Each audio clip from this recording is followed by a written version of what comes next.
속보, 손흥민 굿바이, 32만 영국 토트넘 팬들 눈물 바다. 해리 케인은 소니를 언급하며 프리미어리그 최고의 듀오의 뭉클한 모습에 찬사를 보내고 있는 반응. 잉글랜드 프로축구 프리미어리그 EPL을 호령하던 송케 듀오가 해체되며 불멸의 역사로 남게 됐다. 잉글랜드를 대표하는 골잡이 해리 케인이 12일 한국 시간 독일 분데스리가 최고 명문 바이에른 뮌헨에 공식 입단했다. 이로써 영혼의 단짝 손흥민, 토트넘과의 합작골은 더 이상 볼 수 없게 됐다. 뮌헨은 이날 공식 홈페이지와 소셜미디어, SNS를 통해 케인과 2027년 6월 30일까지 계약을 맺었다며 등번호는 9번이라고 밝혔다. 이적료는 공개되지 않았으나 유럽 매체들은 1억 유로, 1,458억 원 이상으로 점치고 있다. 일부 영국 언론은 각종 옵션 충족 시 이적료가 최대 1억 2천만 파운드, 2,030억 원까지 늘어날 수 있다고 전했다. 2021에서 22시즌 종료 뒤 주포 로베르트 레반도프스키를 FC 바르셀로나, 스페인로 떠나보낸 뮌헨은 지난 시즌 고전하며 최전방 공격수의 필요성을 절감했다. 리그 11연패를 달성하기는 했으나 쉽지 않았다. 승점 71점, 이 같은 도르트문트를 골득실 차로 간신히 제쳤다. 지난 시즌 막판 뮌헨 지휘봉을 잡은 토마스 투엘 감독은 스트라이커 영입에 심혈을 기울였다. 토트넘의 프랜차이즈 스타인 케인이 끝내 이적한 것은 무관의 제왕이라는 꼬리표와 무관하지 않다. 케인은 토트넘 통산 435경기에 나와 280골, 64도움을 기록하면서 토트넘 역사상 가장 많은 골을 터뜨렸다. EPL에서도 320경기를 뛰며 213골을 넣어 역대 1위 앨런 시어러 260골에 다음가는 기록을 가졌다. 토트넘이 8위에 부진한 성적을 낸 지난 시즌에도 30골을 뿜어냈다. EPL 득점왕 3회, 도움왕 1회 등 빼어난 공격력을 자랑하면서도 정작 우승컵은 들어올리지 못했다. EPL과 유럽 챔피언스리그, UCL, 리그컵 준우승, 잉글랜드 축구협회, FA, 컵 4강이 케인이 받아든 최고 성적이다. 케인이 떠나며 손흥민과의 합작골 행진이 50골을 앞두고 멈추게 되어 아쉬움을 남긴다. 손흥민과 케인은 2015에서 16시즌부터 8시즌을 함께 뛰며 통산 47골을 합작했다. EPL 역대 최다 기록이다. 과거 첼시에서 활약했던 디디에 드로그바 프랭크 램파드의 2위 기록 36골과 격차가 크다.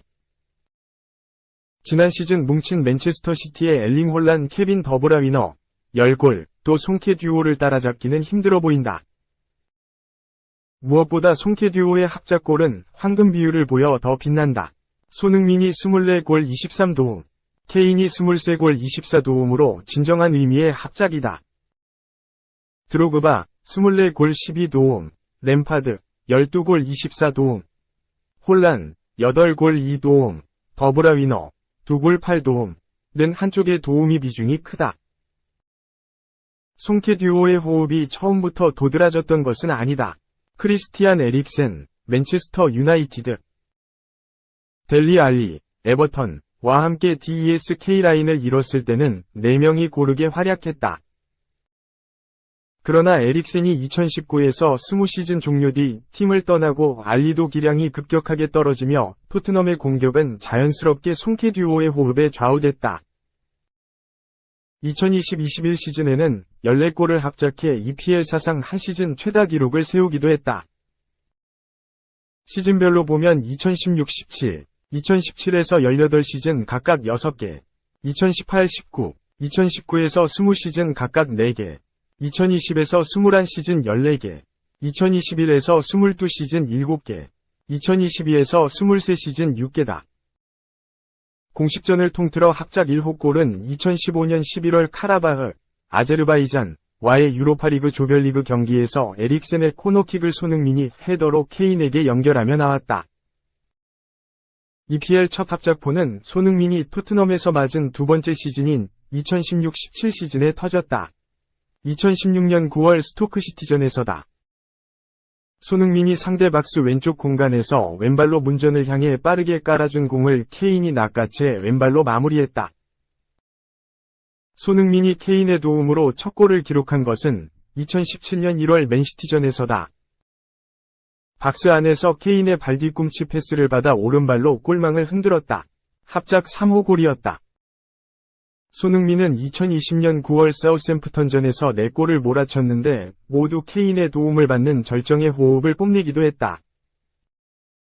송케 듀오는 2022년 2월 맨시티전에서 손흥민의 도움을 받은 케인이 골문을 가르며 드로그바 램파드와 어깨를 나란히 했고, 일주일 뒤 리즈 유나이티드전에서 케인의 어시스트로 손흥민이 골을 터뜨려 새 기록의 주인공이 됐다. 당시 하프라인 뒤에 있던 케인이 전방으로 내달리던 손흥민을 향해 장거리 패스를 날렸고, 이 공을 잡은 손흥민은 골키퍼에 맞서 침착하게 골망을 흔들었다. 지난 5월 2022에서 23시즌 리즈와의 최종전에서 킥오프 2분 만에 손흥민의 도움으로 케인이 득점에 성공했는데 이게 마지막 합작골이 됐다. UCL과 FA컵, 리그컵까지 합치면 송케 듀오의 합작골은 54개까지 늘어난다. 케인이 이적하자 손흥민은 SNS에 리더, 형제, 전설, 첫날부터 내 옆에서 뛰는 게 즐거웠다. 그 많은 기억, 멋진 경기, 그리고 함께 일궈낸 믿을 수 없는 득점들. 해리, 네가 나에게, 우리 클럽에, 우리 팬들에게 해준 모든 것들이 고맙다. 앞날에 좋은 일만 가득하길 바란다. 행운을 빈다. 형제, 라고 썼다. 그러면서 합작골 타이 기록 당시 어깨동무한 사진을 곁들였다. 케인은 이 게시물에 좋아요를 눌렀다. 새 시즌 주장이 유력하던 케인이 팀을 떠나며 손흥민이 2015에서 16시즌부터 주장을 맡아온 골키퍼 위고 요리스로부터 완장을 물려받았다. 요리스도 토트넘과의 결별이 유력하다. 손흥민은 구단과 인터뷰에서 완장은 한 사람이 차지만 지금 누가 주장인지는 중요하지 않다. 면서 모든 선수가 책임감을 가지고 임해야 한다. 이미 선수단에도 모두가 주장이라는 생각으로 임해달라고 이야기했다. 고 말했다. 그러면서 위고와 해리에게 배운 것이 많다. 면서 이 유니폼을 입고 완장을 차고 있는 동안 저의 모든 것을 쏟아부을 것이라고 각오를 다졌다. 2. 맨유, 울버햄프턴의 진땀승, 수비수 바란 결승골. 황희찬은 교체 맹활약. 맨체스터 유나이티드가 울버햄프턴과의 잉글랜드 프리미어리그 EPL 개막전에서 진땀승을 거뒀다. 공격에 가담한 수비수 바란이 후반 중반 이후 가까스로 균형을 깨트렸다. 교체로 투입된 황희찬, 울버햄프턴은 4개의 슈팅을 시도하며 맨유를 흔들었지만 공격 포인트와 인연이 닿지 않았다. 맨유는 15일 오전 4시 한국 시간 영국 맨체스터의 올드 트래포드에서 열린 울버햄프턴과 2023-24 잉글랜드 프리미어리그 EPL 1라운드 홈 개막전에서 바란의 선제 결승골을 앞세워 1에서 0으로 승리했다. 이날 승리로 맨유는 지난 2021에서 22시즌 이후 2시즌 만에 EPL 개막전을 승리로 장식했다. 다만 홈에서 열린 경기인데도 상대를 압도하진 못한 채 오히려 슈팅 수에서 크게 밀리는 등 과제를 남겼다. 황희찬은 후반 18분 가장 먼저 교체로 투입돼 활발하게 상대 진영을 누볐다. 투입 4분 만에 과감한 중거리 슈팅으로 상대 골문을 위협하는 등 존재감을 보여줬다. 날카로운 침투와 슈팅 등 맨유 수비를 흔들며 새 시즌 전망을 밝게 했다. 이날 맨유는 마커스 레시포드를 필두로 알레한드로 가르나초, 메이슨 마운트, 브루노 페르난데스, 안토니가 이선에 포진하는 4-1-4의 1전형을 가동했다. 카세미로가 수비형 미드필더 역할을 맡았고 루크쇼와 리사드로 마르티네스, 라파엘 바란, 아론 완 비사카가 수비라인에 섰다. 골키퍼는 안드레 오나나. 이에 맞선 울버햄프턴은 마테우스 쿠냐와 파블로 사라비아가 투톱을 구축하는 4-4의 2전형으로 맞섰다. 마테우스 누네스와 페드로 네투가 양측면에 섰고 마리오 레미나와 주앙 고메스가 중원에 포진했다. 라얀 아잇 누리와 크레이그 도슨, 막시밀리안 킬먼, 넬송 세메두가 포백 라인을, 조세사가 골문을 각각 지켰다. 초반 주도권은 홈팀 맨유가 잡았다. 그러나 이렇다 할 결정적인 기회를 만들진 못했다. 울버햄프턴이 단단한 수비로 잘 버텨냈다. 오히려 전반 25분 울버햄프턴이 결정적인 기회를 잡았다. 쿠냐가 드리블 돌파로 수비 2명을 제친 뒤 침투 패스를 건넸고, 사라비아의 슈팅은 그러나 골대를 살짝 빗나가 아쉬움을 삼켰다. 울버햄프턴이 기세를 이어갔다. 전반 32분 이번엔 사라비아의 패스를 받은 쿠냐가 직접 맨유 골문을 노렸다. 그러나 이번에도 슈팅이 골대를 살짝 벗어났다. 궁지에 몰린 맨유도 5분 뒤 레시퍼드의 헤더로 응수했다. 맨유 선수단은 이 과정에서 세메드의 핸드볼 파울을 항의했지만 주심은 노파울로 선언했다. 전반전 맨유는 61%의 점유율 속 슈팅 수에서 8에서 5로 앞섰지만 유효 슈팅 수에선 1에서 0으로 큰 차이가 없었다. 후반 시작과 함께 맨유는 리산드로 마르티네스 대신 빅토르 린데레프를 투입하며 변화를 줬다. 후반에도 먼저 기회를 잡은 건 울버햄프턴이었다. 누네스가 드리블 돌파에 이어 사라비아에게 패스를 건넸다. 사라비아의 크로스는 네투가 뒷발로 연결했고, 이를 쿠냐가 슈팅까지 연결했지만 골대를 강타했다. 이후 공방전이 이어졌다. 후반 7분 맨유가 카세미로의 침투 패스를 받은 안토니가 골키퍼 키를 살짝 넘기는 슈팅을 시도했지만 상대 수비수가 골라인을 넘어가기 직전 걷어냈다. 3분 뒤엔 이번엔 쿠냐가 오른발 슈팅을 시도했지만 오나나의 선방에 막혔다. 좀처럼 결실을 맺지 못하던 울버햄프턴은 후반 18분 사라비아를 빼고 황희찬을 투입하며 첫 교체 카드를 꺼냈다. 황희찬은 투입 직후 완 비사카에게 거친 태클을 당했지만 주심은 옐로카드조차 꺼내들지 않았다. 황희찬은 발목을 부여잡고 통증을 호소했다. 다행히 부상을 면한 황희찬은 후반 21분 맨유 골문을 직접 위협했다. 왼쪽 측면에서 가운데로 파고들다 수비수 한 명을 제친 뒤 오른발 중거리 슈팅을 시도했다. 슈팅은 그러나 골대를 살짝 벗어났다. 이후에도 황희찬은 역습 상황에서 공격에 힘을 보태는 등 존재감을 보여줬다. 깨지지 않던 균형은 후반 31분에 야 깨졌다. 수세에 몰려있던 맨유가 앞서갔다.